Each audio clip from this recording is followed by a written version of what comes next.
In zdaj sem jaz spet v tej neugodni situaciji, ko bi moral reči, že 13. oziroma 14. sezono po Natašinem štetju You Go Girl in ne morem kar Nataša ni zraven, ampak to ne pomeni, da nisem v izjemni novinarski in profesionalni in družbi. Sicer v veliko čast in veselje mi je, da lahko v tej epizodi Metinega čaja pozdravim Majo Derčar, dopisnico RTV Slovenija iz Berlina. Maja, živijo. Zdravo, v veliko veselje mi je, hvala. Ampak, ko sem rekel dopisnica iz Berlina, to je bila tvoja originalna designacija, ne? Potem pa zadnjič odprem, mislim, da glih ali drugo jutro na Kroniko, poslušam karkoli in se javljaš iz Grenlandije, ne? Mislim, da vsi vemo, zakaj. To je tudi povod, da sem te povabil v to epizodo Metinega čaja.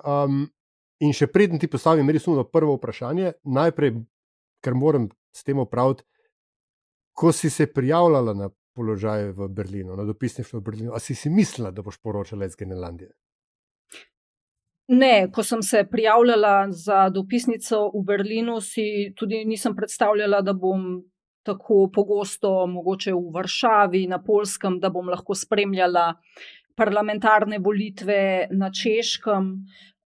In pa ne, nisem si predstavljala, da bom lahko v bistvu deležna tega privilegija, da spremljam zadeve iz najprej Københavna in nato iz Nuuka, glavnega mesta Grenlandije, takrat, ko gre v geopolitičnem smislu zares. Tako da ne, nisem si predstavljala, sem pa hvaležna za to izkušnjo. No in zdaj, to je bil recimo tak cold open današnjega Metinega čaja, tako zdaj pa res s prvim vprašanjem. Maja Derčar, vsaka gost v Metinem čaju dobi isto vprašanje in sicer, da opišeš tvojo medijsko pot, kako si začela, kako si pristala v mediji, naključno za nalašč osnovnošolska želja, z besedami pokojnega Jerneja Šugmana v vlogi Vesa v Teatru Paradižnik ali naši mali kliniki. Kdo si, kam si?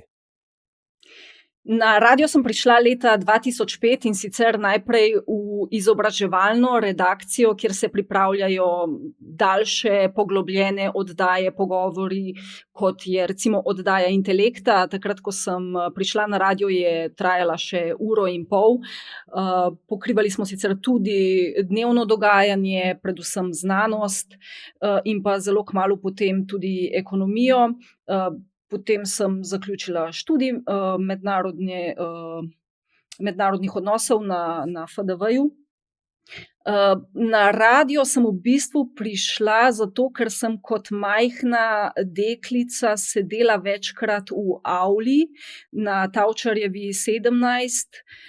Moja mama je bila namreč glasbena urednica na radiu in se mi je zdelo izjemno imenitno opazovati novinarje pa glasbenike in razne osebnosti, ki so se sprehajali tam po preddverju. Nisem imela nujno namena ostati na radiu, prišla sem za teden, za 2 tedna in ostala več kot 20 let. V glavnem sem potem kmalu zagrabila ekonomske teme. Slovenija se je takrat sprejemala evro, če se spomnimo, leta 2007. Nato so se začele težave na ameriškem hipotekarnem trgu, najprej v banki Bear Stearns, kjer se je že videlo, kako bodo izvedeni finančni instrumenti za sabo potegnili ali pa povzročili cel cunami od ZDA do Evrope naprej. Potem je, ko se spomnimo, leta 2008 padel Lehman Brothers. In mislim, da od takrat naprej potem sem tudi dnevno delala oddaje z gospodarsko in finančno vsebino in leta 2012 presedlala kar v informativni program, uredništvo notranjepolitičnih in gospodarskih oddaj pod uredniki odličnimi Snežano Iljaš, Tanjo Starič in Alešem Kocjanom, kjer sem tudi večinoma pokrivala gospodarstvo, se podala tudi v podcast Vode in ostalo je zgodovina. Ampak je v bistvu kar zanimiva zgodovina, ne? Ker tako, po eni strani si diplomantka mednarodnih odnosov, elitnega študija na FDV-ju, kjer smo potem vsi, ki smo študirali APJU, tako mičken zajedljivo, ljubosumno, ne, pa tako, mi bi morali biti tudi tam, ne. Eni smo hoteli biti, pa je zmanjkalo. Ampak kako si pristala pri gospodarskih temah? Ker navadno so ljudje mednarodno odnošajnih profilov, tudi če pristanejo v medijih, so to pač potem velike teme, zunanja politika, varnost, multilateralizem in tako dalje, ker lahko vse to teoretsko znanje tudi uspešno aplicirajo. Gospodarstvo se je, pa saj tako je moje razumevanje slovenskega medijskega prostora, ponavadi prepuščalo kakšnim faliranim, pa manj faliranim ekonomistom. Ja, mene diplomacija ali pa zunanji odnosi sprva sploh niso zanimali. Bolj so me zanimali ekonomski odnosi, zato ker skozi blagovno menjavo, denar, obrestne mere, ne vem, bančne depozite se da povedati marsikatero zgodbo skozi dejavnost podjetij, investicije, javne finance. Skozi to se v bistvu govori celotno zgodbo razvoja neke države, naroda, podjetij, mikropodjetij in se napoveduje lahko iz tega tudi v bistvu prihodnost. Od tega, ko smo imeli, če se spomnimo, leta 2007 pregrevanje gospodarstva, do tega, da smo praktično padli na kolena s preostalo Evropo v finančni krizi. Če se spomnimo, finančna kriza je prišla iz, kot rečeno, ameriškega hipotekarnega trga, tudi iz bank Fannie Mae in Freddie Mac skozi te izvedene finančne instrumente do nemških bank, da ne omenjam španskih in francoskih, in v kakšnih škripcih je bila takrat Grčija še s tisto svojo plačilno bilančno krizo. Ja, mislim, da bolj me je v bistvu zanimala ta plat zgodbe, kot pa kakšna diplomacija in zunanja politika.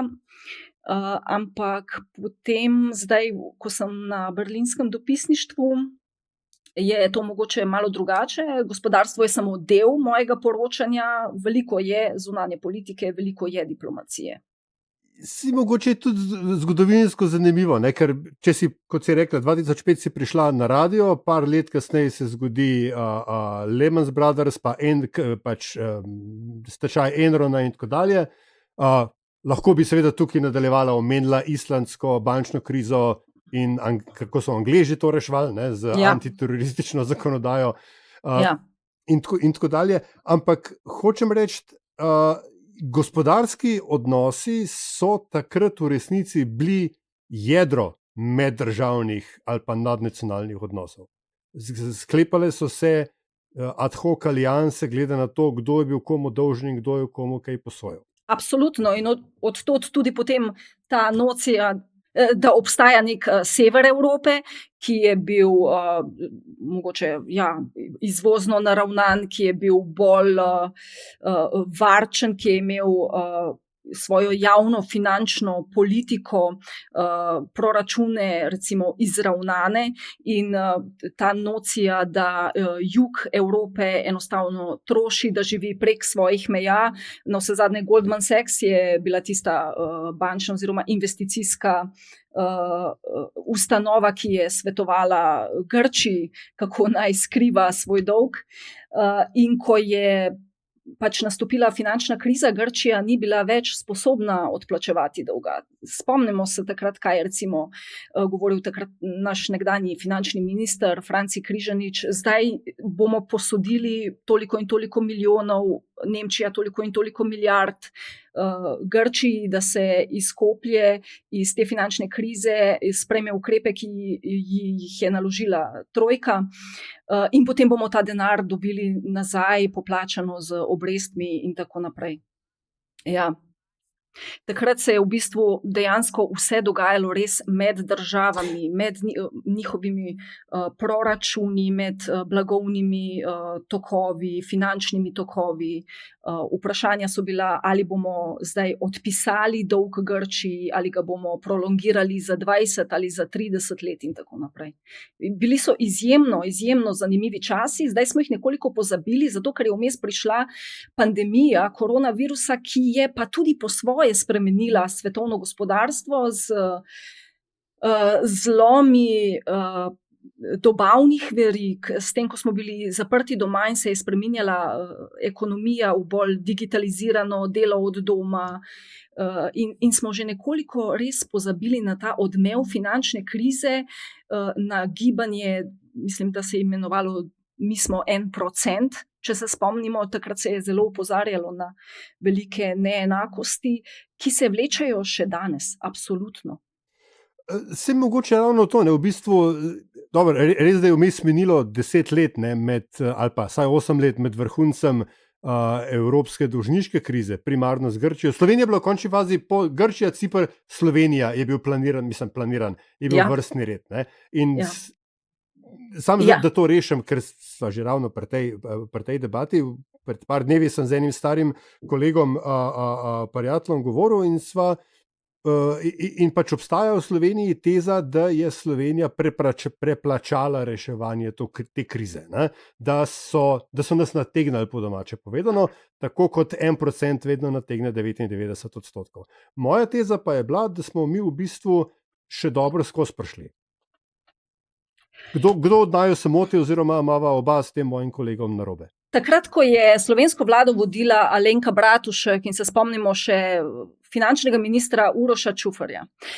Takrat so bili izjemno težki časi, zato ker Slovenija je potrebovala svež denar za funkcioniranje države, javne uprave, šolstva in vsega in seveda se je morala zadolžiti na mednarodnih finančnih trgih in potem, kar se je zgodilo v Grčiji in Španiji, kjer je bil tudi totalen kolaps nepremičninskega trga, je bila Slovenija na muhi finančnih investitorjev, kot si omenil tudi Cipr in nekaj ostalih držav, ker smo bili enostavno majhni in ker se je dvomilo v to, da bomo zmožni odplačevati dolg. In takrat so nam posojali denar po tudi 7% obrestni meri. To je zelo, zelo visoka obrestna mera, če vemo, da je Nemčija jo lahko plačevala po 1%, 2% točki. Tako da ali smo jo odnesli dobro ali slabo. Drago smo plačali, absolutno. Če pogledamo, da so nas bremenile in nas bremenijo obresti na dolg, zdaj, komu so šle te obresti? K velikim pokojninskim skladom iz Amerike, Velike Britanije, investicijskim hišam, ki so pač vložile v naše vrednostne papirje kot v špekulativno naložbo. Slovenija je ves čas verjela, da mi nismo špekulativna naložba, da bomo pač vse odplačevali. Se pa spomnimo, da so bili takrat izjemno napeti časi. Zdaj, mogoče bi lahko rekli, da potem, ko smo ustanovili slabo banko, na njo prenesli slaba, se pravi dvomljiva posojila različnih velikih firm, od gradbenih do, se spomnimo, telekomunikacijskega podjetja T2 in tako naprej. Na tej slabi banki so pristale terjatve, ki so bile potem tudi prodane nekoliko špekulativno naprej v verigi, recimo temu verigi tistih, ki so jih bili pripravljeni kupiti. Spet govorimo o nekih velikih skladih.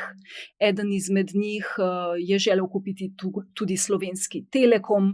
Potem se spomnimo, da smo Telekom v navednicah ubranili pred nemškim Telekomom, ki ga je želel prevzeti za vsega 250 milijonov evrov.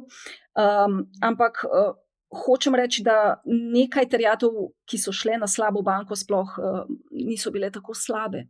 In nekaj škode je takrat gotovo nastalo. To je bil zdaj v bistvu zelo dolg in priznam, dosti nenačrtovan ekonomsko-zgodovinski uvod v sklep ugotovitev, ki naj pripelje do najne naslednje teme. Namreč, teza, da je dolžniška kriza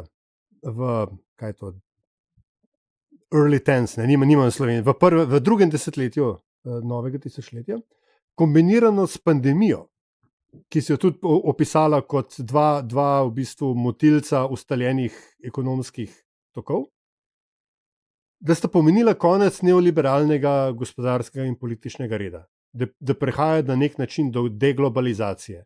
Industrija se vrača tudi nazaj v zahodni svet, ne glede na to, da je dražje, da je delovna sila dražje, da ljudje želijo imeti više plače, so odločevalci prepoznali tudi korist tega, da je industrija doma, da nismo odvisni od samo Azije. Ampak hkrati s to prerazporeditvijo se seveda dogaja tudi sprememba specifične moči določenih držav. In zdaj si ti v Nemčiji. Nemčija je gospodarski motor, veljala je za gospodarski motor ne samo Evropske unije, celotne povojne Evrope, nemški gospodarski čudež, bla, bla, bla. Vsi to zgodbo poznamo. Pol juge je živel na denarju gastarbajterjev, ki so delali v Nemčiji. Ali ima Nemčija še ta gospodarski pul, ona specifično to gospodarsko močna, da je na nek način vsaj regionalna, če ne globalna supersila gospodarska? Najprej, ne obstaja nekaj takega, kot je nemški gospodarski čudež. Nemčija je bila seveda sesuta in bombardirana v drugi svetovni vojni, povsem tudi po lastni krivdi, ker se ni pravočasno predala. Ampak je po vojni, tudi z nastopom Konrada Adenauerja, prvega povojnega kanclerja, zdaj praznujejo Nemci 150-letnico njegovega rojstva, v bistvu obdržala kapital, dobila pomoč v obliki Marshallovega načrta strani Združenih držav Amerike. Nemški stroji, nemške mašine, ta njihov ustaljena proizvodnja niti ni bila tako zelo prizadeta. Tako da nemški povojni čudež niti ne obstaja.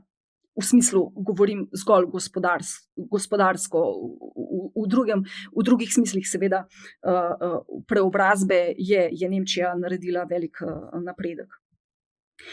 Nemčija nima nekih velikih naravnih bogastev, rudnih ali ostalih, od tega v zvezi s tem je odvisna od Kitajske, Južne Amerike, od dobaviteljev iz celega sveta. Tisto, kar Nemčija ima, so delavci, je znanje, so bile pridne roke, so bili gastarbeiterji v 60., 70., 80. letih, velik dotok Turkov, veliko ljudi iz republik nekdanje Jugoslavije. In Nemčija se je v bistvu izvila iz ekonomskih težav, ki bi lahko v njej znova zbudile glasove skrajne desnice in ostalih nezadovoljnežev tako, da je ves čas proizvajala proizvodne oziroma izvozne presežke. To pomeni, da v druge države več izvozi, kot iz njih uvozi, in ti presežki so enormni, če pogledamo presežek z Združenimi državami Amerike, na katerega so opozarjali že Ben Bernanke, nekdanji guverner Feda, celo Barack Obama je Nemčijo pozval, naj vendarle zmanjša te presežke, naj tudi kaj porabi doma, naj poveča domačo potrošnjo in se ne zanaša samo na ta gromozanski izvoz. Zdaj ti presežki izvozni kopnijo. Vsaj, če pogledamo zdaj v prvih 9 mesecih prejšnjega leta, po zaslugi Trumpa in njegovih carin in negotovosti, so se nemške investicije na ameriški trg prepolovile. Za 8 do 9% se je zmanjšal izvoz in menda bo ta izvoz od farmacevtskih izdelkov, strojev, avtomobilov le še padal. Tako da tu je čutiti eno tleče, pa tudi kar dovolj glasno izraženo nezadovoljstvo, strah, da zdaj, ko so cene energije poskočile, zdaj, ko se nekdanji zavezniki pravzaprav odmikajo in so ekonomske razmere slabše, da bo tudi blagostanje v Nemčiji manjše. Zdaj, Nemčija je, če nič drugega, ne, je šla skozi naslednjo veliko transformacijo leta 89 in potem 90 ob združitvi, transformacijo, ki jo v bistvu tudi na statističnih zemljevidih še vedno vidimo. Vzhodni del Nemčije, nekdanja Nemška demokratična republika, je očitno v slabši socioekonomski kondiciji kot nekdanja Zvezna republika Nemčija, oziroma kot smo mi poznali Zahodna Nemčija. To je tudi DDR, ne, je tudi gojišče ali pa območje, kjer ima skrajno desna alternativa za Nemčijo, AfD, največ podpore. In zdaj, če na to dodava še vse to, kar si zdaj opisala, se pravi trenutno ekonomsko nejasnost, nejasno prihodnost, oranžno nadlogo v Washingtonu in tako dalje, ali ima Nemčija sploh, nemška oblast, ali ima sploh nek načrt, vizijo, seznam orodij, ki jih lahko vsaj približno uspešno uporablja? Ja, ko si omenil, da obstaja na vzhodu Nemčije v bistvu neka druga družba, ki je bila v bistvu že od nekdaj drugačna, mogoče je tam tudi prisotna zapuščina tiste vojaške, avtoritarne Prusije. In to se še v bistvu danes pozna, ti ljudje iščejo malo bolj trdo roko, malo bolj sigurnega vodjo, niso tako sprijaznjeni s težavami, ki jih prinaša demokracija in ta proces odločanja. Zamerijo velike gospodarske težave po združitvi Nemčiji, takrat je Helmut Kohl odločil, da bo menjalni tečaj med markama na vzhodu in zahodu 1:1, kar je pomenilo, da na vzhodu niso več zmogli plačevati tako visokih plač, ker kot na zahodu niso absolutno bili produktivni, propadala so podjetja, in ljudje v bistvu še danes to čutijo, te posledice brezposelnosti prejšnje generacije, ki se morda prenaša tudi na zdajšnjo generacijo. Ženske se zelo hitro, mlade ženske izseljujejo iz vzhodnega podeželja. Ali ima Nemčija, si vprašal, nek vzvod, da pomiri razlike med vzhodom in zahodom in orodja v rokah, da znova zažene svoje gospodarstvo? Treba je reči, da predlogov je nešteto, jih res ni malo, tu ima vsak ekonomist daje svoje nasvete in tudi vlada to vse posluša, ampak Nemčija je izredno odporna na spremembe, stežka jih sprejema, njihov davčni sistem je najbolj kompleksen na svetu, z veliko izjemami, in ljudje enostavno ne popustijo, ne želijo, da se jim vzame razne te privilegije, pa davčne olajšave in tako naprej. Moram povedati, da Friedrich Merz kot kancler, ki je nastopil mandat 6. maja prejšnje leto, je doslej v glavnem nastopal na svetovnem odru kot zunanjepolitični kancler. Je pa obljubil, da bo tokrat v tem letu vse moči usmeril v gospodarstvo.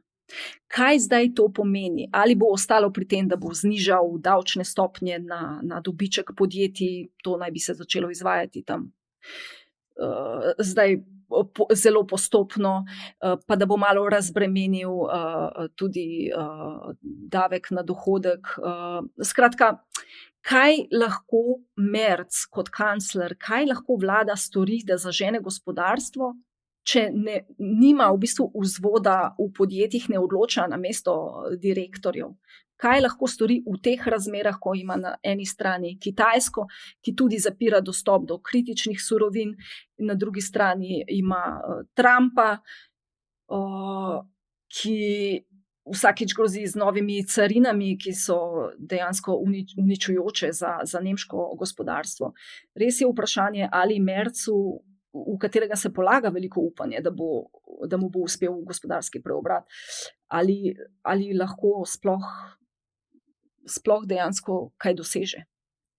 Si pogosto je tako, ne, da se potem, ko si politiki zadajo nek notranje politične gospodarske cilje, rečejo, no, zdaj bomo pa se resno s tem ukvarjali, oziroma v slovenskem novoreku ta problem bomo naslovili,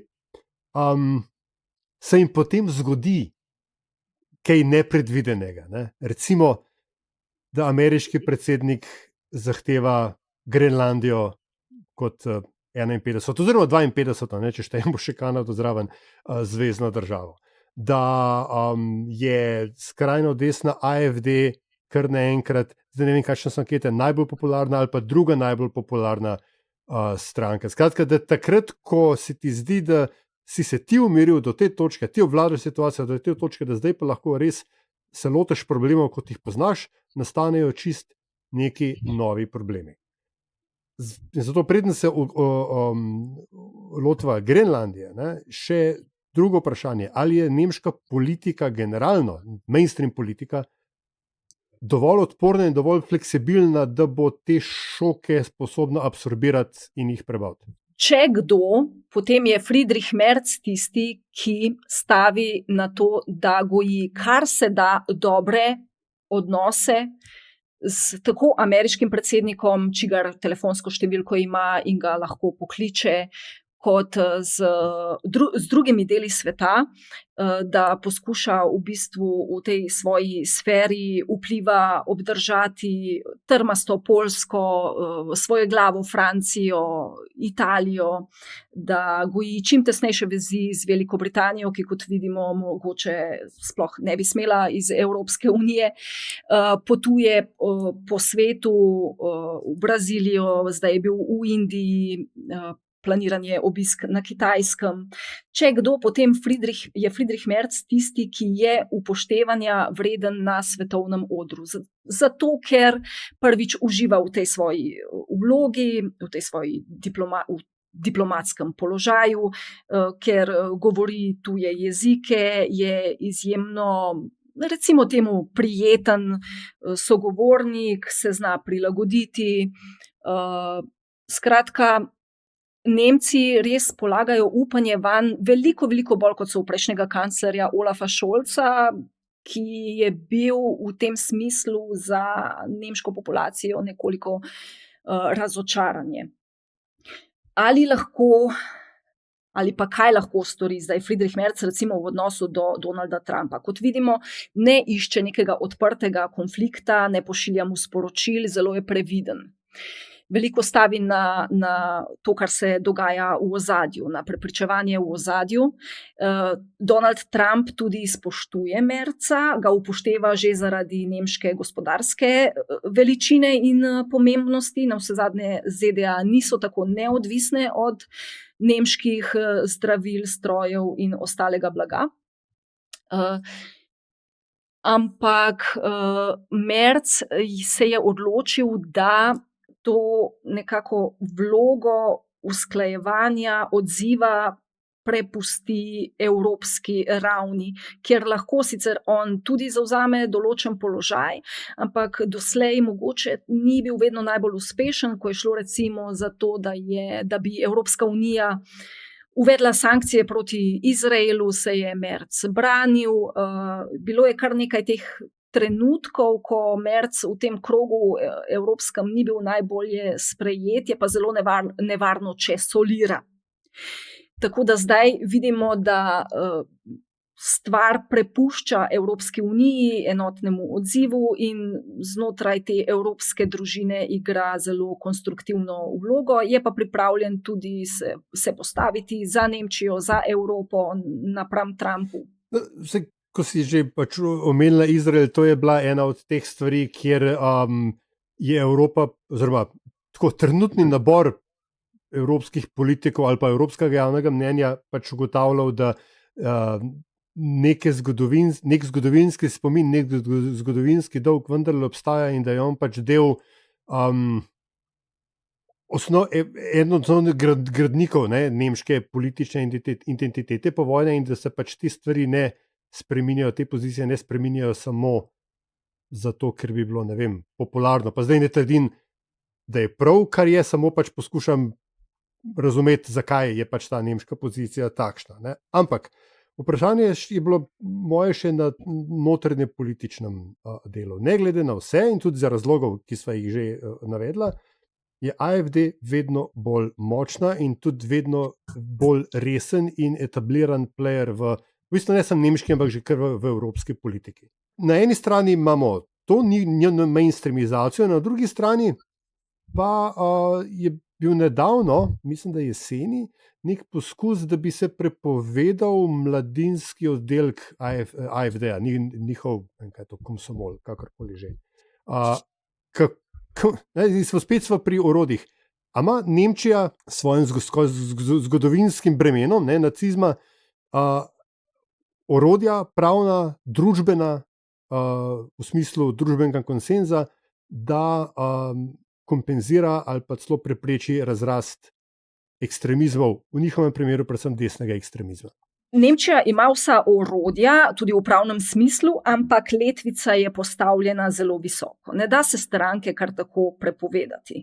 Se pa lahko začne postopek in o tem se pogovarjajo in poskušajo izglasovati to zaman v Bundestagu že nekaj mesecev, recimo leto dni. Mladinska organizacija, ki jo je morala razpustiti Alternativa za Nemčijo AfD, je bila strani notranje obveščevalne nemške službe označena za dokazano ekstremistično organizacijo, zato je AfD ustanovila novo, ki je prav takšna, popolnoma skrajna, ampak ima pač novo ime, nov logotip in recimo spoliranega vodjo, ki vsaj navzven deluje nekoliko bolj uglajen. Vlada, ki je zdaj sestavljena iz SPD in CDU, ni enotna pri vprašanju, ali začeti dejansko postopek pred nemškim ustavnim sodiščem za prepoved skrajno desne stranke AfD. Niti še ne vemo, ali je to zdaj res skrajno desna stranka, ali bo obveljala ta oznaka notranje obveščevalne službe ali ne, ker AfD se je pritožila pred sodiščem in postopek še teče. V CDU, torej krščanski demokrati, menijo, da ni pametno prepovedati stranke, ki uživa tako visoko zaupanje ljudi, ker potem se bo znotraj Nemčije vrvelo, še vedno bo vrvelo, ljudje se bodo počutili opeharjene, češ, da Nemčija prepoveduje govor, prepoveduje zborovanja, prepoveduje nastope ljudi in politiko, ki trenutni oblasti ni všeč. In temu se CDU želi izogniti, zato Merz ves čas ponavlja, premagali bomo AfD, vendar na neki pač načelni ravni z rezultati, ki jih bomo dosegli v tej vladi. Nič ne kaže, da bi jim to zaenkrat uspevalo. Prihodnje leto, smo že v tem letu, so volitve v nekaj nemških deželah, tudi v Saški Anhalt, kjer AfD trenutno uživa 40% podporo in bi lahko dobila ministerskega predsednika v tej deželi. Kaj to pomeni, če se ostalim 15 deželam pridruži zdaj AfD-jev ministerski predsednik, ki ima pooblastila nad policijo, nad šolstvom, lahko se spomni in ukine prispevek za javne medije, kar bo spet sprožilo neko dobesedno ustavno krizo. Kaj to pomeni, tega se v tej vladi zelo bojijo. SPD, socialdemokrati so nekoliko bolj pogumni, vsaj retorično, in bi si želeli, da se AfD prepove in da se jo odslovi iz političnega odra, ampak zadeve še zdavnaj niso tako enostavne. Ko si že ravno omenila, javne medije, Nemčija ima to pogledno kar razvit spektr, nasplošno medijski, tudi javni mediji so, me boš popravila, če se motim, relativno močni. Je pa po drugi strani to pri njih še toliko bolj, se mi zdi, brutalen sektor kot ne vem, v Sloveniji ali pa v Franciji. Ne? In včasih se mi zdi, da je bolj podoben nekemu ameriškemu ali pa britanskemu. Ne? Nazadnje Alex Springer, največja evropska založniška hiša, je ravno nemška in tukaj ni ljubezni, tukaj je samo denar. A mediji v Nemčiji branijo, zasledujejo, upoštevajo, poročajo o javnem interesu, ali je to izključno korporativni biznis? Javni mediji pa jih dajva ločiti na res tiste, ki se financirajo iz prispevka, več kot 18 evrov na mesec znaša in ga plačujejo gospodinjstva ter podjetja, pa na te zasebne medije, ki jih omenjaš, kot je založba Axel Springer, njene prostore, mislim, da so v 70 letih že poskušali raznesti, če se spomnimo te leve ekstremistične rafovce. Se jih spomniš, Aljaša? Bili so mečkam pred mojim časom, ampak ja, seveda, gre za... Ja, tu pred najinim časom. Axel Springer je bil vedno tarča levičarjev, zato ker je izjemno konzervativen medij, ki ima v lasti tudi politiko.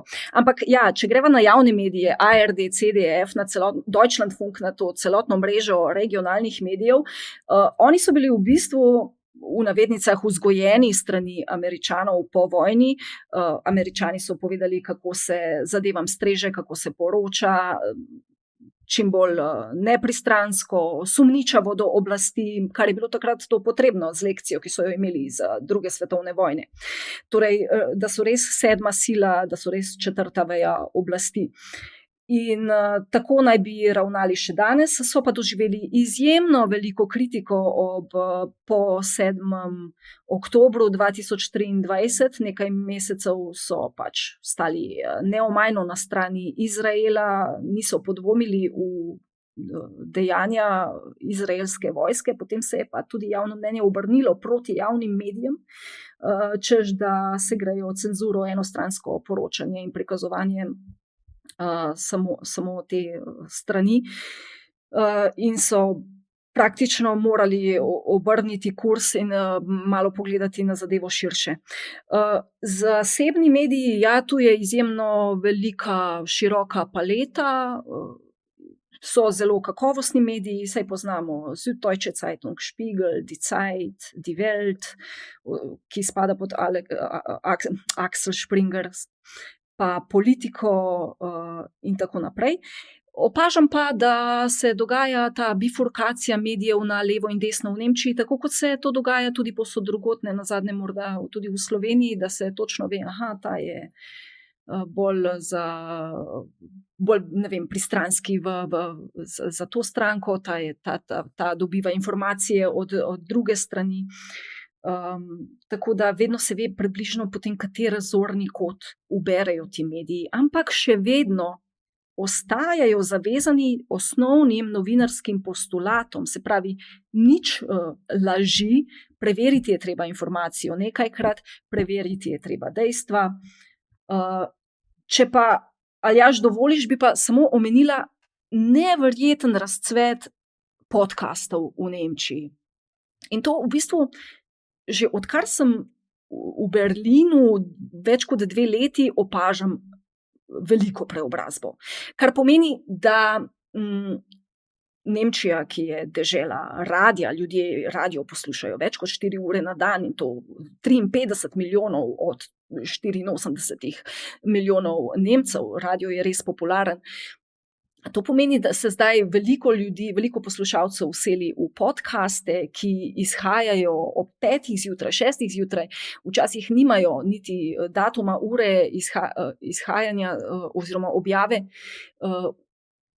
Zelo visoko profilirani novinarji, pišoči, se zdaj preusmerjajo v podcaste, v audio formate, z gosti, včasih pač govorijo med sabo, dolgi formati postajajo čedalje bolj priljubljeni. Ja, hvala za to, tako rekoč, potrjeno v veri, neplanirano, podcasterski. Relativno, tako, sploh za nemške razmere, pa tudi RTV Slovenija, seveda v resnici ni tako glomazen mastodon, kot se ga v tukajšnjem blatantolskem javnem diskurzu rado prikaže. Še posebej ne news sekcije obeh radija in televizije. Relativno malo ljudi vas dela vse te vsebine. Ti kot dopisnica, bom zdaj ugibal, ampak na podlagi dosedanjih pogovorov z dopisniki in dopisnicami, ti v resnici delaš za vse. delaš za radio, za televizijo, za vodilne, za nosilne informativne oddaje, za 18 vzporednike, tako dalje. Kako izgleda tvoj dan? Spremljam dogodke, spremljam njihove medije, press release, vladne, gospodarske, pač na vse, na kar sem naročena, spremljam podcaste, ki so tudi velik vir razumevanja tega, kar se dogaja. Moj dan izgleda, da se v bistvu že prejšnji dan pogovorim sama s sabo, kaj bi bilo pomembno. Se pogovorim z urednikoma, pač radijskim, Luko Robida in Marto Razboršek, ki je moja urednica na televizijski strani. In potem pregledam slikovni material, kaj je na voljo, če imam snemanja, grem na snemanje, včasih sama vzamem kamero, pa sama kaj posnamem, če grem na teren, imam s sabo najetega snemalca. In kar je tisti dan aktualno ali pa kar je dogovorjeno, tisto potem naredim. Ni nujno, da se vse dogajanje osredotoča takrat na Nemčijo. Včasih je bolj pomembno, kaj se dogaja na Poljskem. Ali pa, dobro, na Češkem mogoče zdaj, ko je nova vlada. Ali pa zdaj najnovejše, kaj se dogaja na Danskem. Skratka, treba je spremljati stvari vsak dan sproti, se dogovarjati za snemanja, včasih so kakšne stvari specifične in si RTV zaželi vsebin, ki so podobne slovenskim, pač da je treba narediti primerjavo med Nemčijo in Slovenijo, večkrat pa nas v bistvu ujamejo aktualni dogodki. Medtem, ko si tole odgovarjala, sem poskušal si vizualizirati ta evropski zemljevid, ki je zdaj pod tvojo ingerenco v imenu RTV-ja, pa kaj tako, čez prst. Nemčija ima 80 milijonov, Poljska dobrih 40, Češka še kaj ne 10 skupaj Slovaško, pa smo že na 130, Danska jih ima 20, 150 milijonov ljudi pokrivaš. Ne, pokrivam Nemčijo. Kako se odločiš, kaj je pomembno in kaj ne? Ne, dejansko pokrivam Nemčijo in Poljsko, tako kot moji predhodniki na tem mestu. Berlin, Varšava, pa seveda vse, kar je München, Frankfurt, Auschwitz. Ja. Ostalo pa normalno po potrebi. Normalno po potrebi. Se pravi, če je treba do Prage, seveda skočim do Prage. Za Dansko so me prosili oziroma so me vprašali, nihče me ni silil, tudi me nihče ni kar pošiljal ali pa me delegiral na Grenlandijo, to so me pač vljudno vprašali in sem šla. Zakaj pa ne? Bo drugače rekel, zakaj pa? To niso teme, ki bi ti bile domače, ti je tako dolg čas, si zaželela novega izziva ali si pač pomislila, si rekla v lepi slovenščini, I did not sign up for this. Ne, dolg čas mi tu v Nemčiji ni, ker se tudi pripravljam zdaj na en daljši teren za Globus. Tako da dela v bistvu ne zmanjka. Zakaj bi sploh izpustila priložnost in zamudila najbolj aktualno dogajanje v tem trenutku, ko se Evropa trese za svoje meje, za obstoj mednarodnega prava, za relevantnost v svetu. Enostavno tega ne gre izpustiti. Poleg tega priložnost, da greš v Kopenhagen in se tam srečaš z ljudmi, ki so zelo drugačni od Nemcev, je enkratna. Priložnost, da greš na Grenlandijo, pa je popolnoma neponovljiva. Tako da to je nekaj, kar res ti ostane potem za celo življenje. Kljub temu, da je lahko na čase naporno, včasih še komaj vzdržno naporno, ker je vse povezano pač z dolgimi potovanji, logistiko, niti nimaš še dogovorjenih srečanj s sogovorniki, dobivaš zavrnitve in tako naprej in se pač je treba znajti na samem mestu. Ampak zato sem tu, zato sem dopisnica.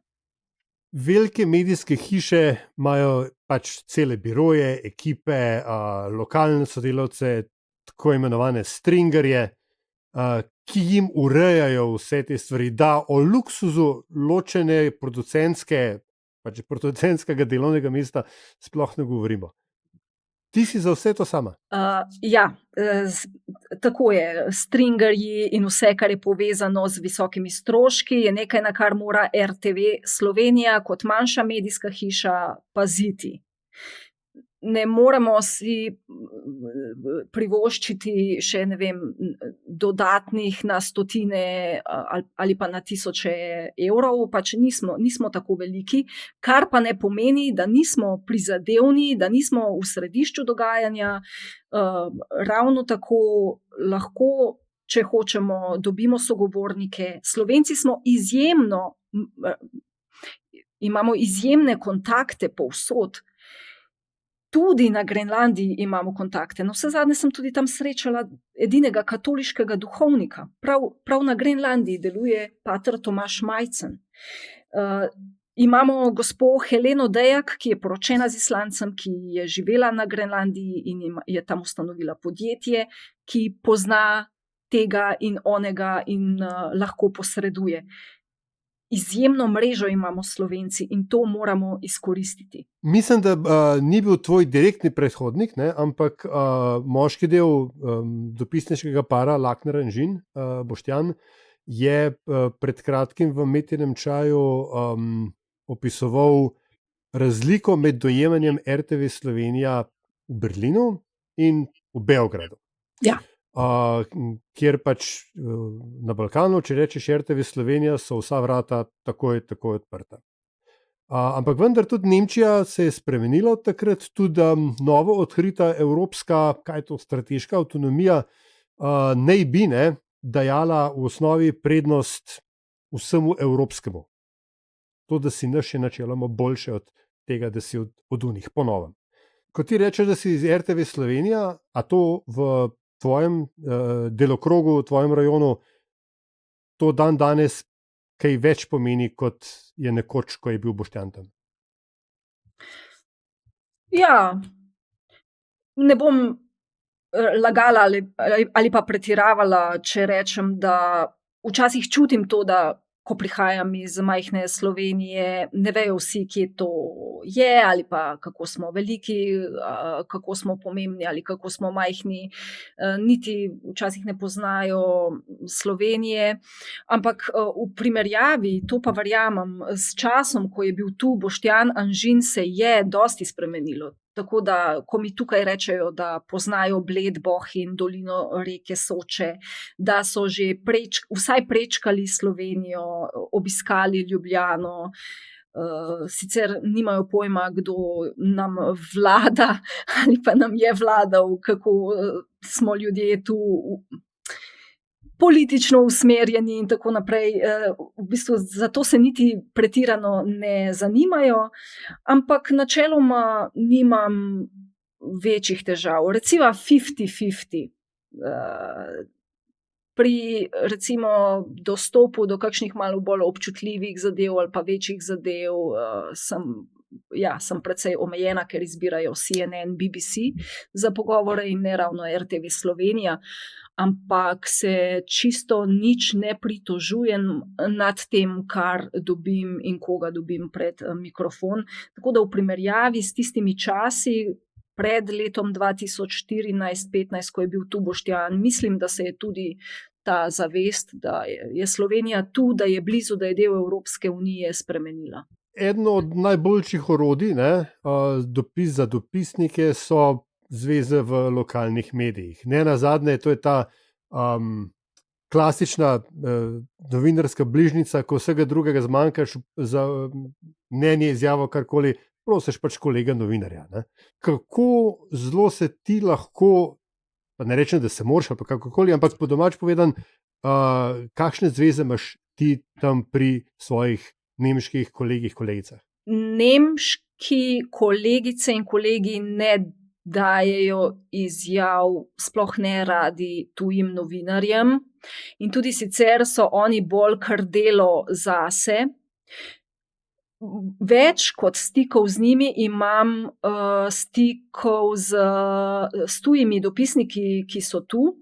So tudi malo bolj odprti ljudje, imamo podobne teme, o katerih se pogovarjamo. V mislih imam kolega Poljaka, kolegico iz Španije, kolega iz Nizozemske, pa kamorkoli pridem na teren, so vedno najbolj prijazni Italijani, Portugalci, tako da si lahko v bistvu izmenjamo izkušnje.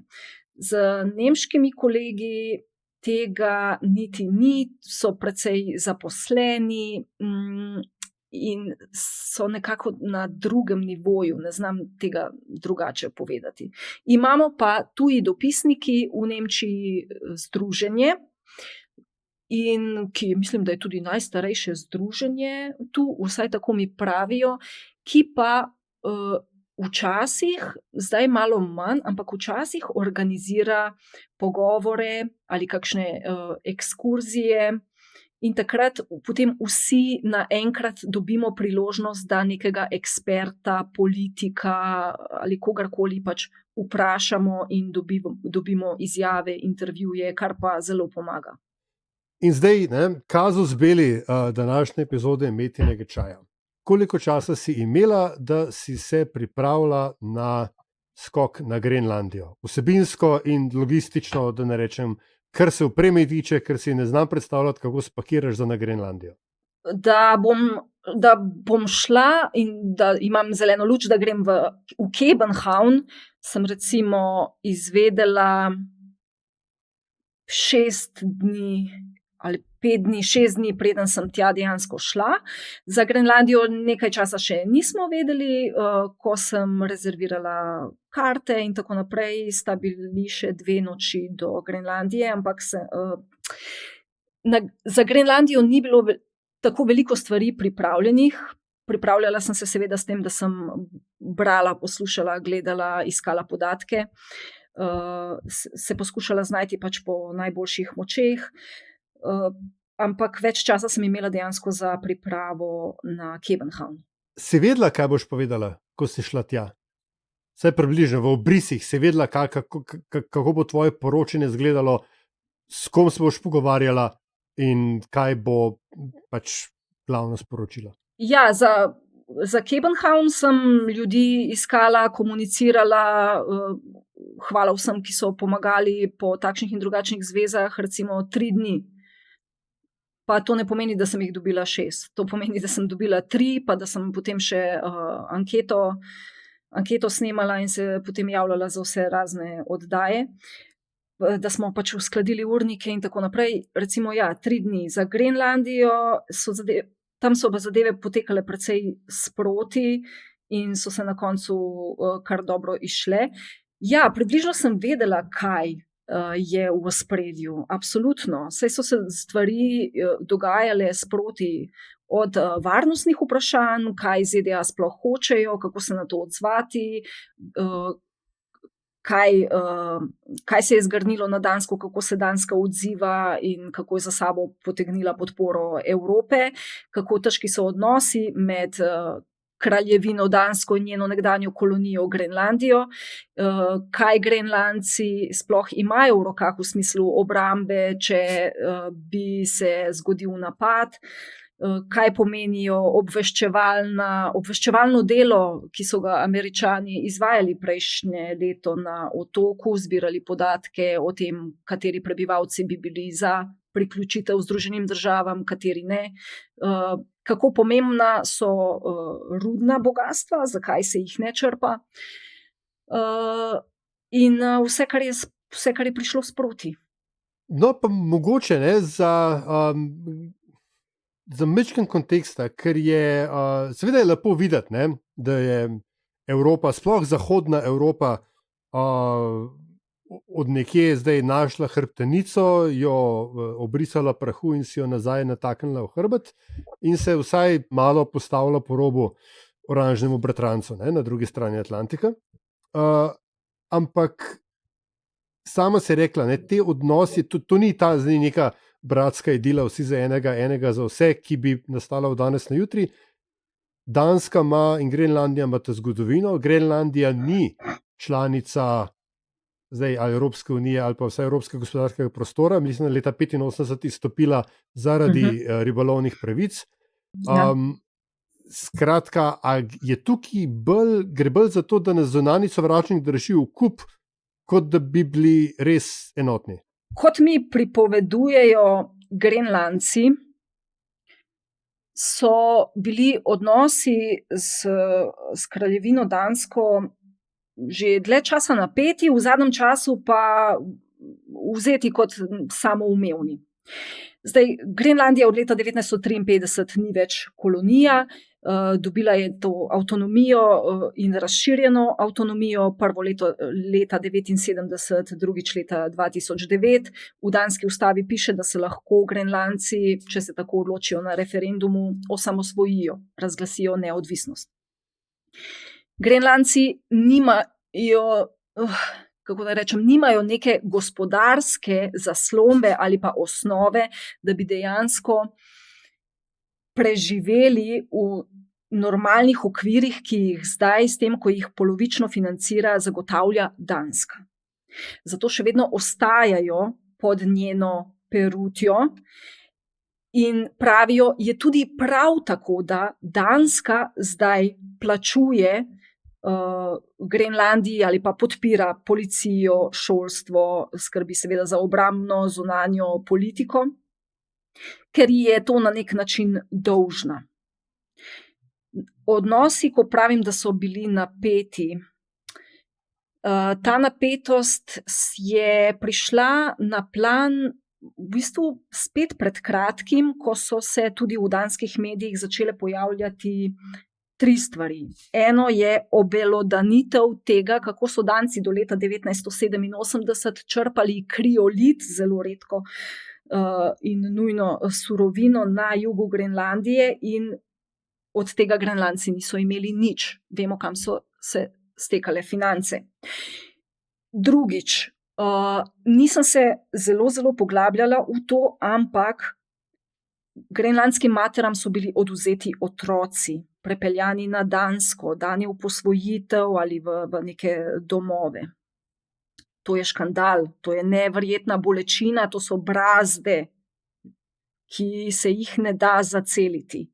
In kako Grenlandci, ki so najbolj miroljubno ljudstvo, kako se oni večinoma soočajo s tem, ko se po njih hodi, ko se jih tepta, tako da se obrnejo k alkoholu ali pa k samomoru, ampak o tem lahko kasneje.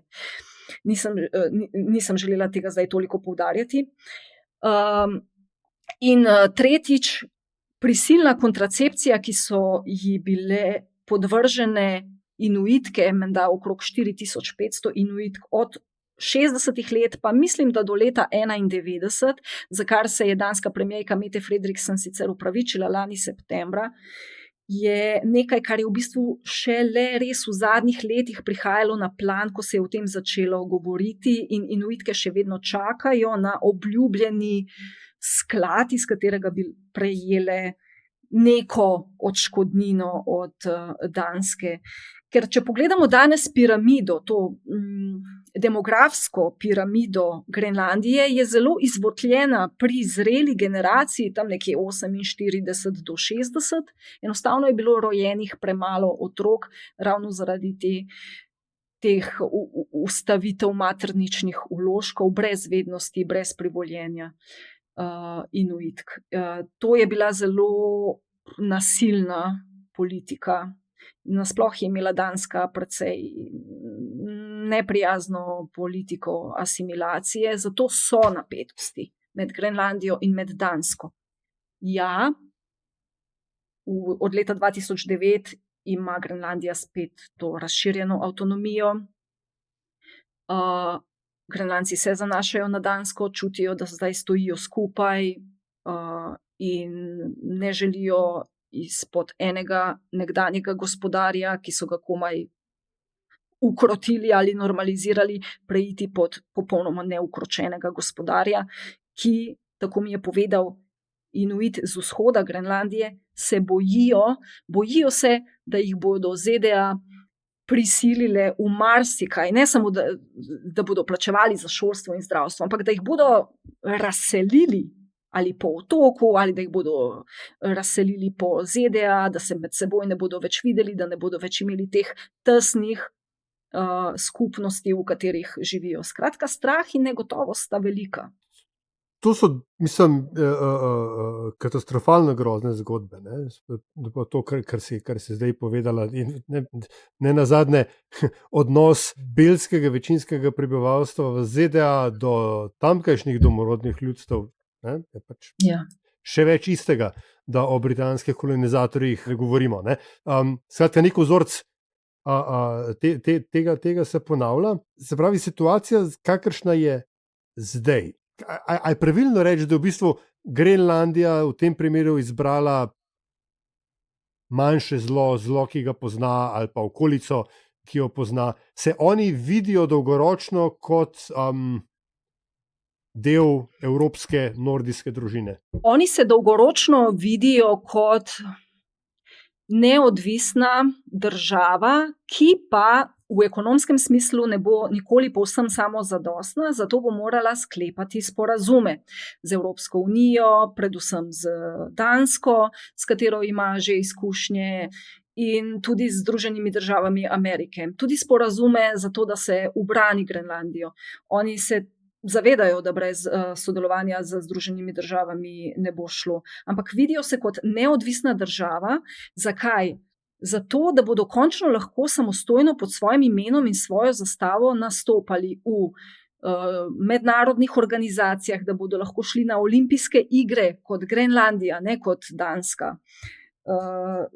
Da bodo v vseh telesih Združenih narodov. Zdaj, kako si to oni predstavljajo, je mogoče tudi za nas malo čudno ali pa nepredstavljivo, ker jih je vendarle 57,000, pa še to niso vsi na otoku, se pravi 57,000 Grenlandcev, od tega 6,000 Dancev, pa recimo, da je 20,000 jih sploh ne živi na otoku, ker so razpeti med Dansko in Grenlandijo. Kako si predstavljajo vso to razpredeno diplomacijo in gospodarsko dogajanje, to ni jasno, ampak očitno si in imajo tudi to pravico, ki jim jo, ko se bodo za to odločili, omogoča danska ustava, ni pa to mar ameriškemu predsedniku. On verjetno jih vidi kot neko vas, ki jo je mogoče, ne vem, pohoditi.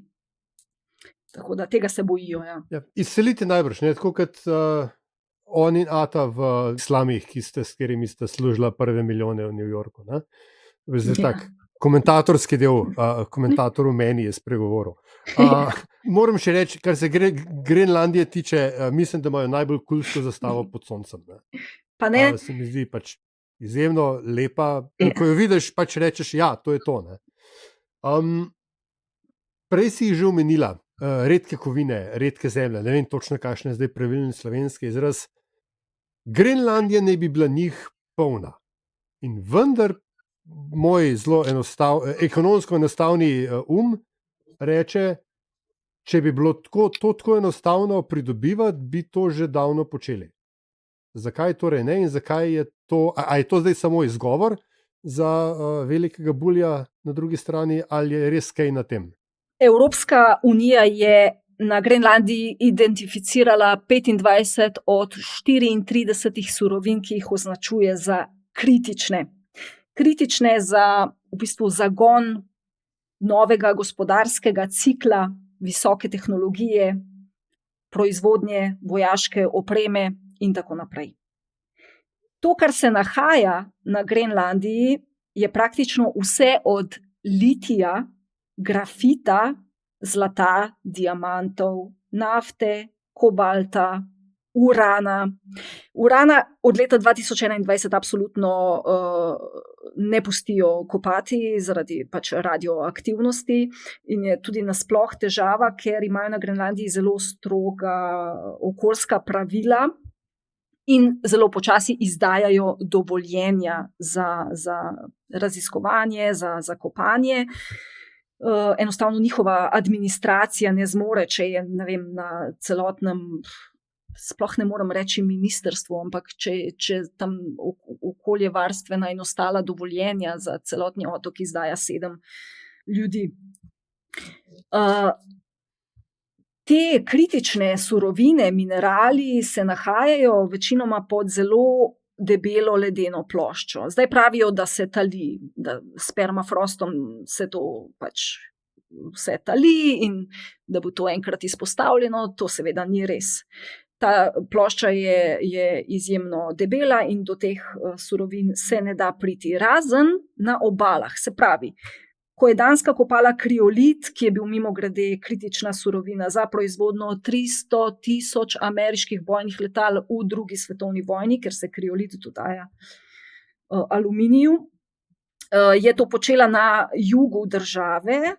Potem pri Nuku, se pravi glavnem mestu na jugozahodu Grenlandije, je tudi območje, ki ni pokrito z ledom in snegom in se to recimo da teoretično kopati. Mislim, da sta zdaj 2 rudnika, ki dejansko delujeta, ampak brez infrastrukture do tja ne vodi nobena asfaltirana pot, ni energetske infrastrukture, kar pomeni, da je treba zagnati dobesedno generatorje na dizle, vse je treba pripeljati s helikopterji. To so izjemno dragi projekti. Zdaj, če pogledamo na borzo, ne vem, ali so to špekulacije ali ne, ampak tiste družbe, ki obljubljajo, ne vem, rudarjenje, izkopavanje, tudi na Grenlandiji, tistim so zdaj vrednosti delnic poskočile. Tako da vlagatelji očitno verjamejo, da na nek srednji rok bi se dalo z Grenlandije potegniti surovine. Na vse zadnje ni povsem res, kar je na zadnje dejal ameriški predsednik Donald Trump, da potrebuje Grenlandijo iz varnostnih razlogov in ne zaradi surovin, češ mi jih imamo v ZDA dovolj. To ni res, ker J.D. Vance, ko je bil lani marca na otoku, v tisti njihovi ameriški vojaški bazi, je dejal, da Grenlandija nudi ogromna bogastva. Torej je namen tudi črpati ta bogastva. Seveda, ne. Ena od stvari, ki sem jih s FDV potegnil, je to reklo, da je primarna akumulacija vedno kraja. Ne? In bi bili verjetno Grenlandci podobno zdaj soočeni z isto ali podobno dilemo, kot so bili že v odnosu do Dancev, kaj imamo pa mi od tega? A lahko, ko si omenil primarno akumulacijo, pa ko si ravno omenil krajo. Glede na to, da sem dopisnica iz Nemčije, bi rada samo povedala eno anekdoto. Ko je vodja Tretjega rajha Adolf Hitler leta 1939 sprovociral vojno, vstopil na Poljsko, je menda rekel svojim generalom: Opleli smo, nimamo več denarja, obubožali bomo, potrebujemo vojno, potrebujemo jo zaradi surovin, ker moramo akumulirati pač stvari, tuje premoženje, nafto, skratka, toliko o tej akumulaciji, ki dejansko, potreba po njej dejansko lahko vodi do vojne. Pa ne bom zdaj utrujala več s tem. Ne, mislim, dejansko včasih so stvari tako boleče enostavne, ne, da si potem pogledaš pa si rečeš, a nismo mi tega filma že videli, a ni tako, da mi vemo, kako se ta film konča in vemo točno, kaj vse se tudi vmes zgodi. And yet, here we are.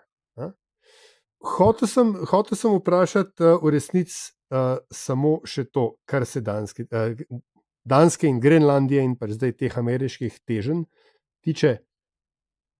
Kako ti vidiš, da se ta stvar, po tvojem mnenju, kako bi se ta stvar znala razplesti? Razumem, da so različni scenariji, ampak kateri od njih se tebi, s tvojimi izkušnjami, s tvojimi kontakti, potem, kar si videla, kateri se tebi zdi najbolj verjetni? To je v bistvu res najtežje vprašanje in ne vem, če imajo evropski voditelji odgovor na to.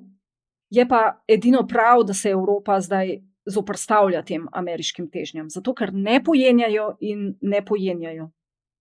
Če bi si ZDA res želele večje varnosti na Grenlandiji, imajo z dogovorom z Dansko sklenjenim leta 1951 vse možnosti, da pojačajo obrambo na otoku. Nihče jim tega ne preprečuje. Ampak ne, Donald Trump potrebuje otok. Kot pravi, iz psihološkega vidika potrebuje zemljo. To bi bil za njega najboljši nepremičninski posel stoletja.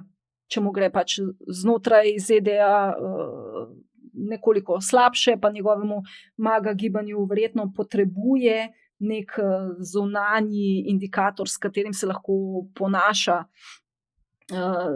Verjetno je predsednik ZDA, ki bo kmalu star 80 let, tisti, ki razmišlja o svoji zapuščini. In v njegovih očeh ni boljše zapuščine, kot Združenim državam pridobiti dodatno ozemlje. In kakšno veličastno ozemlje je Grenlandija. Veličastno. Kako se bo to končalo? Evropa se ne bo predala, če pa pride do vojaškega konflikta. Evropa nima pač nobenih možnosti. Vprašanje je, kaj bodo storile druge članice NATO. Tu imamo še vedno Turčijo, tu imamo še vedno Kanado, ni samo Evropa tukaj, ki se lahko zoperstavi Združenim državam v NATO. Ampak ali bo to pomenilo vojno, oboroženi spopad? Noben evropski voditelj na to v tem trenutku ni pripravljen stopiti pred svoje državljane in reči: zdaj gremo pa v spopad. Zakaj? Za koga? Za Grenlandijo? Še v Ukrajino si nismo upali stopiti. Ne? Boots on the ground tam je za Nemčijo popolnoma, to je tabu tema. Tako da mislim, da bo Evropa rotirala svoje vojake na Grenlandiji, da bo okrepila tam vojaško prisotnost, pa čakala, da Trumpa nekaj spodnese, in vse lobistične moči usmerila v republikance, v krepitev vezi z njimi in prepričevanje, da ustavijo Trumpa. Ne vem, da se zgodi karkoli. Morda tudi impeachment, ne vemo. Ampak dlje od tega mi pa pogled ne seže. Res si ne upam razmišljati o kakšnem vojaškem konfliktu. Ja, mislim, zdaj novi presečni datum je 3. ali 4. november 2026, ko imajo Američani midterms, parlamentarne volitve, in veliko ljudi upa, da bo vsaj enega od domov kongresa prevzela Demokratska stranka in posledično lahko ovirala, če ne celo paralizirala administracijo. Ne? Ampak, kot pravijo naši nekdanji sodržavljani, kako že, obečanje ludom radovanje, nekaj v tem smislu. Kakšna je tvoja medijska dieta? Kaj Maja Derčar bere, posluša? Nekaj si že omenila, rekla si veliko podcastov in tako dalje, ampak kaj so tisti viri, brez katerih ti ne moreš začeti dneva ali vsaj tedna? Politico Berlin Playbook, press release od nemške vlade oziroma ministrstev. Pogledam, kaj se dogaja na EBU, kaj je napovedano, kateri dogodki. Sicer se ponavadi vse že vnaprej vem, ker so zadeve predvidljive in vnaprej postavljene. Spiegel, Süddeutsche Zeitung, Handelsblatt, vsi možni podcasti od tudi drugih medijev, Die Welt in tako naprej. Podcasti iz Velike Britanije, New York Times, The Economist, Financial Times. Ja, to je moja medijska dieta. Upam, da gre na stroške firme, ker tole je veliko. RTV ima subscription na kar nekaj teh ameriških, angleških medijev, ostalo pa dobim nek pavšal, da pokrijem naročnine na nemške medije. No, se mogoče še rečemo, ki je v Poljski, ampak si zdaj me spomnila na vprašanje, ki meni v resnici zelo dolgo grize, pač ker sem nekaj časa živel v frankofonski državi, se mi zdi, da je to kar akuten problem blatnodolskega razumevanja sveta. In sicer odvisnost od anglofonskih medijev. A je pogled na svet, na Evropo, na prioritete, razvoj človeštva, če hočeš, v nemško govorečih, nemško pišočih medijev pomembno drugačen od tistega, kar recimo preberemo od Economistu, New York Timesu in podobno? Ja, v bistvu, zdaj, ko si me to vprašal, prvič mogoče tudi sproti ozaveščam to, ampak absolutno ob branju ali pa poslušanju interpretacij v angleško govorečih medijih je vse bolj črno-belo, bolj preprosto. Nemški mediji, ker pač poročajo o svojih notranjih zadevah in tudi to, kako vidijo svet, je vseeno ima malo več odtenkov. Absolutno, ja. Ja, mogoče bolj detajlno. In potem, imaš na drugi strani 44-milijonsko severno-vzhodno slovansko državo, ki ima svoje zakonitosti, da ne rečem svoje politične in gospodarske pretrese ker Poljska je, če smo že prej začela ta pogovor s čudeži, Poljska je nek novodobni gospodarski čudež.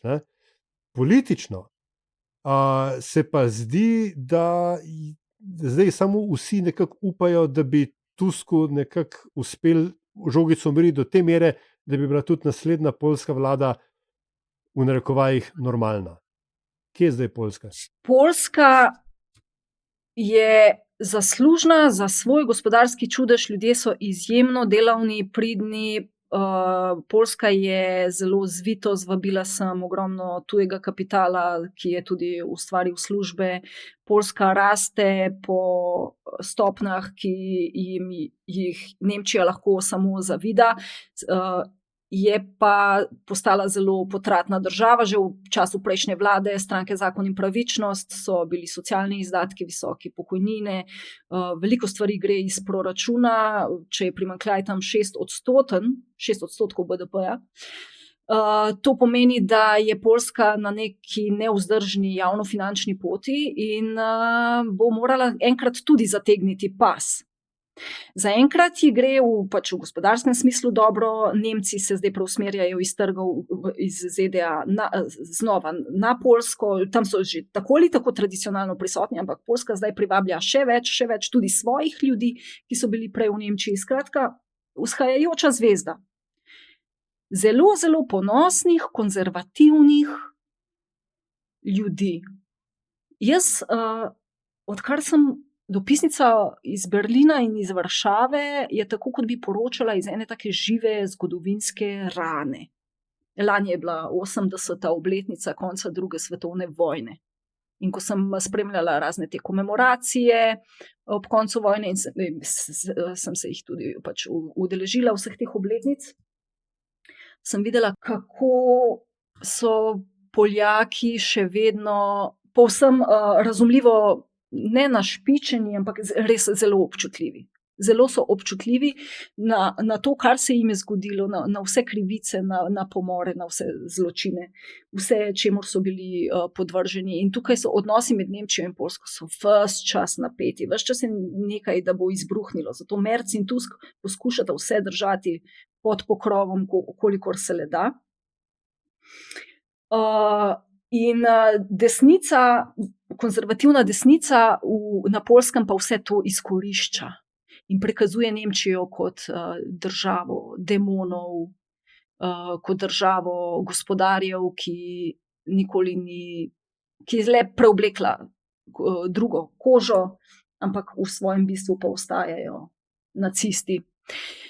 In ta desnica, to govorim predvsem o Kačinskem, Jaroslavu, ki vodi še vedno stranko Zakon in pravičnost, čeprav ga že mnogi pozivajo, naj to mesto zapusti.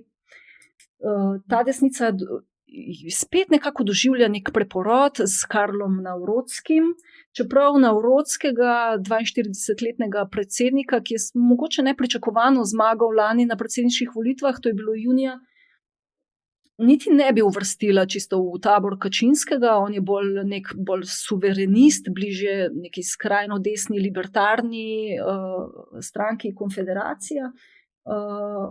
Igra na vsa možna čustva, je zgodovinar, ampak je tudi pragmatik,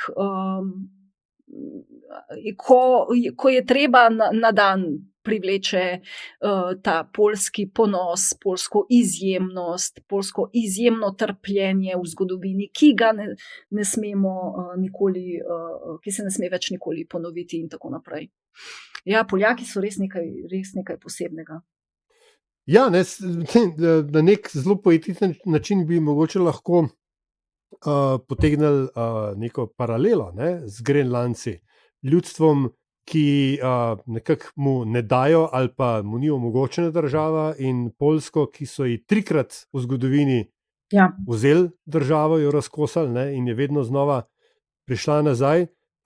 Dan danes je Poljska, popravi me, če se motim, tudi evropska vojaška, vsaj v kontinentalnem smislu, velesila. Seveda na drugi strani, na vzhodni meji ima velikega ruskega medveda in malo manjšega beloruskega medvedka.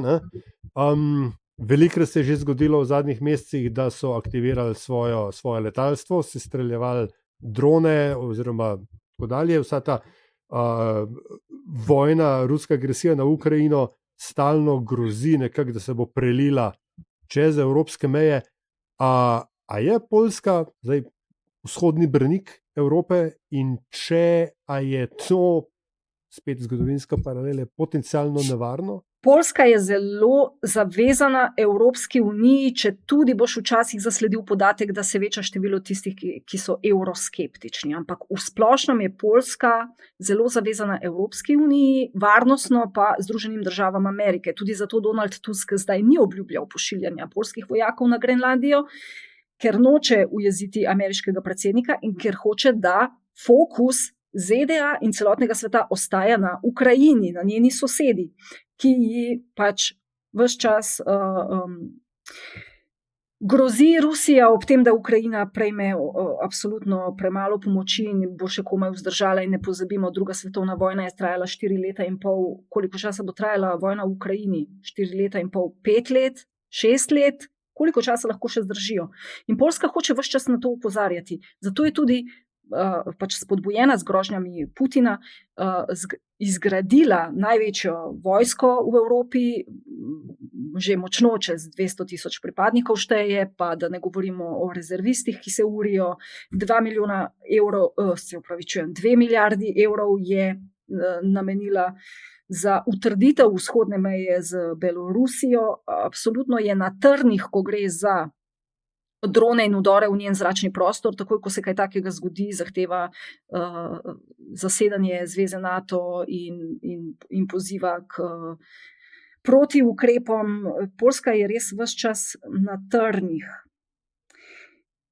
Sprašuješ me, če je nevarno, da Poljska kakorkoli, ne vem, izgubi živce, eksplodira? Tako, ne?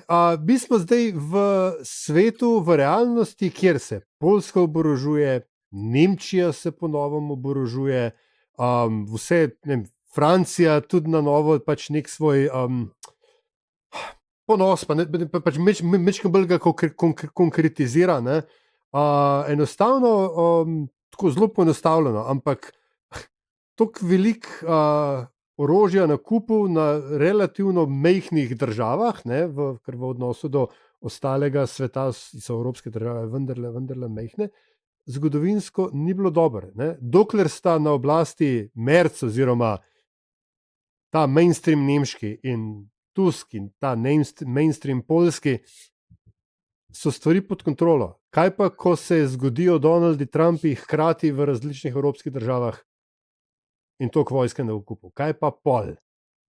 Ja, ampak zdaj to, da se Nemčija in Poljska recimo oborožujeta, da imata tako visoke izdatke za oboroževanje, no, vse jih imajo vse članice NATO, so se k temu zavezale, ampak s tem želite vsaj nadomestiti recimo odsotnost ameriških vojakov, če bi se ti odločili umakniti iz vojaških oporišč iz držav, kjer so še vedno tradicionalno prisotni, in to v nemajhnih številkah. Tako da recimo, da bi to potem Nemčija in Poljska sami iz lastnih moči nadomestili. Tako da zaenkrat sploh še ne govorimo, da sta državi do zob oboroženi. To sploh ne. Vemo pa, v katero smer gre ta tendenca, kdo ima od tega koristi, katera podjetja, kam pes taco moli.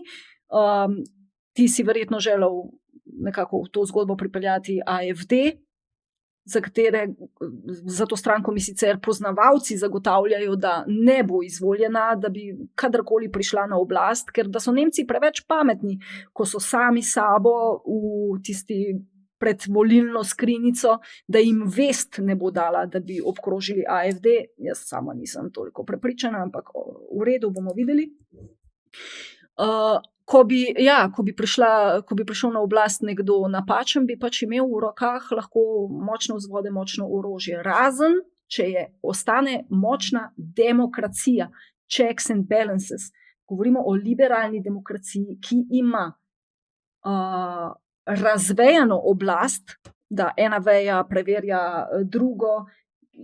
Se pravi, če demokracija deluje, potem se tudi ne strelja vse povprek, da se razumemo. Zato v tem trenutku se Evropa, vsaj jaz tako razumem, tako močno bori za ohranitev teh vrednot. Zato, ker se mora boriti za ohranitev mehanizmov demokracije, da sploh ne pride do velikega poka v Evropi. Ne bi se mogel bolj strinjati. Res, tole si podpišem vse, kar si rekla. Maja Derčar, RTV Slovenija, lahko bi, z veseljem bi tale pogovor nadaljeval še v nedogled, morda bova imela kdaj priliko tega, ampak še tako dober metni čaj je treba nekje zaključiti in pristaviti piko. In vsako epizodo metnega čaja zaključujemo z zanimivostjo. Prostor, kjer gosta, oziroma v tem primeru gostjo, poprašamo, da naj z nami, prosimo, da naj z nami deli nekaj, kar se ti zdi, da bi moral svet vedeti, da bo svet malo boljši, zaradi tega pa je to lahko anekdota, prigoda, podatek, dober recept, ali pa samo pač nekaj, kar se ti je, ne vem, zgodilo včeraj na metroju. Skratka, tell us something we don't know. Pa si naletel na najbolj dolgočasno osebo, Aljaž, ampak 1 leto in par mesecev imam še do konca tega mandata v Berlinu in v tem času upam, da bom ugotovila, kaj je ta kolektivna nemška identiteta, zakaj so oni tako posebni. Tem ljudem, temu ljudstvu človek iz nekega Balkana ali pa Slovenije težko pride do dna. Ker ne govorim recimo o posameznih Nemcih, ki so lahko povsem prijetni, dostopni in prijazni, ampak v splošnem so Nemci dejansko.